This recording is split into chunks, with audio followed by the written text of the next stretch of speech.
ទីផ្សារឡានបច្ចុប្បន្ននៅលើពិភពលោកថ្មីនេះបានងាកមកប្រើប្រាស់ទៅលើប្រភេទឡានអគ្គិសនីថ្មីនេះផងដែរក្រុមហ៊ុន Lexus បានបញ្ចេញ model ថ្មីរបស់ខ្លួនដែលមានឈ្មោះថា Lexus TC Lexus TC គឺជាប្រភេទ SUV កៅអី3ជួរដែលមានទំហំធំទូលាយស្រដៀងទៅនឹង Lexus TX ដែរប៉ុន្តែវាគឺជាប្រភេទរថយន្តអគ្គិសនីសុទ្ធរថយន្តនេះបានបំពាក់មកជាមួយនឹងម៉ូទ័រអគ្គិសនីចំនួន2គ្រាប់ដំណើរការរបស់វាត្រាយ Lexus TC មានច្រើន model ប៉ុន្តែមានសូមលើកយកមកសម្រាប់តែប្រភេទ AWD តែប៉ុណ្ណោះរថយន្តនេះខាងក្នុងបំពាក់ជាមួយកៅអី3ជួរធំទូលាយនិងបំពាក់ជាមួយកុងទ័រ Digital ទំហំ 12.3 អ៊ីង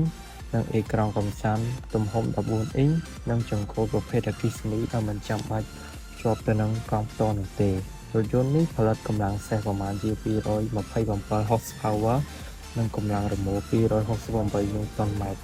ដែលការសាក់មួយពេញជីបានប្រហែល500 គីឡូម៉ែត្រនៅល្បឿនសាក់ពី 10% ទៅ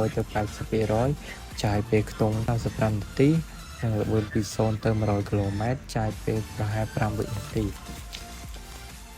លើថារថយន្តនេះមានបំពាក់ជាមួយនឹង option ជាច្រើនដូចជាសំឡេងសុបនិមិត្តរបស់ Lexus LFA V10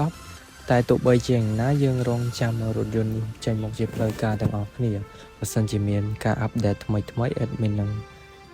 review វីដេអូនេះបន្ថែមសូមអរគុណសម្រាប់ការទស្សនាវីដេអូរបស់ admin យើងជួបគ្នានៅកាន់វីដេអូក្រោយជាមួយនឹងការលម្អិតប្រភេទរថយន្តផ្សេងទៀតដូចជា Porsche BMW Maserati ជាដើមសូមអរគុណសម្រាប់ការទស្សនាវីដេអូរបស់ admin